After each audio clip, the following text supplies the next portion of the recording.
आज हम जिस शिक्षा व्यवस्था को देखते हैं उसकी शुरुआत होती है 18वीं सदी में। हाँ दोस्तों, आज हम बात करने वाले हैं उस शिक्षा व्यवस्था के बारे में जिसने भारत के इतिहास, समाज और संस्कृति को पूरी तरह से बदल दिया। ये कहानी शुरू होती है 1835 में, जब लॉर्ड मैकॉले ने भारत की शिक्षा व्यवस्था को बदल दिया और अंग्रेजी शिक्षा लागू कर दिया। इस फैसले ने हमें गुलामी में और जकड़ लिया और हमारी जड़ों से हमें काट दिया। आखिर अंग्रेजों को हमारी शिक्षा व्यवस्था बदलने की जरूरत क्यों पड़ी? क्यों उन लोगों ने हमारे ऊपर अंग्रेजी शिक्षा लागू किया? चलिए वीडियो में आगे जानते हैं। नमस्कार दोस्तों, मेरा नाम है संजय और आप सभी को वीडियो में स्वागत है।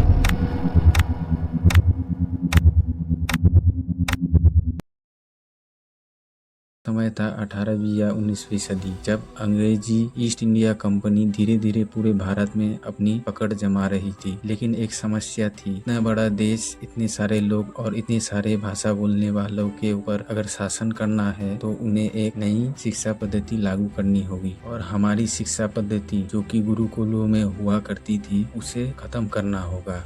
अंग्रेजों का मकसद था एक ऐसा वर्ग तैयार करना जो कि दिखने में तो भारतीय हो लेकिन सोचने में और बोलने में अंग्रेजों जैसा हो। और यहीं से शुरू होती है मैकॉले की कहानी। थॉमस बेबिंगटन मैकॉले एक ब्रिटिश प्रशासक और विचारक 1834 में भारत आया और उसने पूरे भारत की यात्राएं की और उसने समझा कि अगर भारतीय लोगों पर उन लोगों को हुकूमत करना है तो उन्हें एक नई शिक्षा व्यवस्था लागू करनी होगी जो कि उनके मुताबिक होगी और भारतीय शिक्षा व्यवस्था जो कि गुरुकुलों में दिया जाता है उसे खत्म करना होगा। इसी सोच से मैकॉले ने 1835 में एक दस्तावेज लिखा, यूनिट ऑन इंडियन एजुकेशन नाम से। उसका मानना था यहाँ की संस्कृत की पढ़ाई बेकार है, जबकि ऐसा नहीं था। उसने साफ लिखा, भारतीय साहित्य किसी भी काम के नहीं है। हमें एक ऐसा वर्ग तैयार करना होगा जो दिखने में भारतीय हो लेकिन सोचने में और बोलने में अंग्रेजों जैसा हो। उस समय के governor general Lord William Bentinck ने इस सिफारिश को मान ली और भारत में अंग्रेजी शिक्षा लागू कर दी। अंग्रेजों से आने से पहले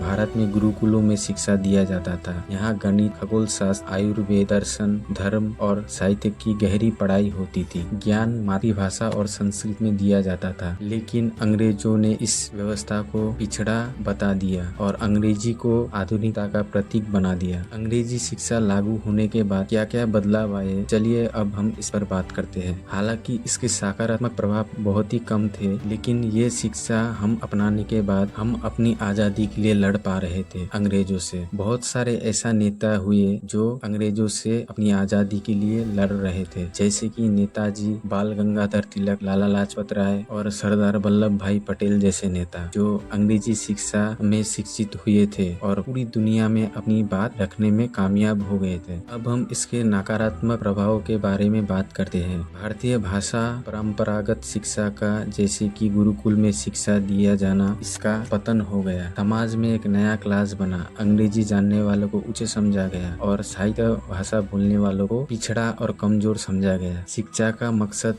नौकरी पाने तक सीमित रह गया। हमारी संस्कृति और आत्मविश्वास पर बहुत गहरा असर पड़ा। दोस्तों, अब हम सवाल करते हैं कि इसका असर आज तक हमें क्या दिखता है। चलिए जानते हैं। आज भी अंग्रेजी जानने वालों को स्मार्ट समझा जाता है और हिंदी या क्षेत्रीय भाषा बोलने वालों को अक्सर कमतर समझा जाता है। अच्छी नौकरी और उच्च शिक्षाएं अभी भी अंग्रेजी पर आधारित है। इसकी वजह से गांव और कस्बों के बच्चे भाषा की वजह से हमेशा पीछे रह जाते हैं। दोस्तों, मैकॉले की अंग्रेजी शिक्षा पद्धति हमारे लिए एक व्यवस्था मात्र थी, लेकिन आजादी के इतने साल बाद भी हम इस व्यवस्था से कभी निकल ही नहीं पाए। मैं कोई व्यवस्था का या भाषा का मैं बुराई नहीं कर रहा। चाणक्य ने कहा था, हर भाषा की ज्ञान होना जरूरी है, लेकिन उसकी जरूरत यहाँ हो। अपनी मातृभाषा और संस्कृति को भूल जाना हमारे लिए कमजोरी। आज हमें ऐसी शिक्षा व्यवस्था चाहिए जहाँ आधुनिकता के साथ साथ हमें अपनी संस्कृति और जड़ों से भी जोड़े। दुनिया में बहुत सारे देश है जो अपनी भाषा और संस्कृति को हमेशा ऊपर रखते हैं। अंग्रेजी शिक्षा वहीं प्रचलित हुआ जहाँ पे अंग्रेजों ने राज किया और उसमें से हम भी एक है। तो दोस्तों, मैं आप लोगों के ऊपर छोड़ता हूँ कि अंग्रेजी शिक्षा हमें गले में टाई की तरह पहन के घूमना चाहिए या हमें जहाँ जरूरत हो वहाँ इस्तेमाल करना चाहिए। धन्यवाद आप सभी का वीडियो में जुड़े रहने के लिए।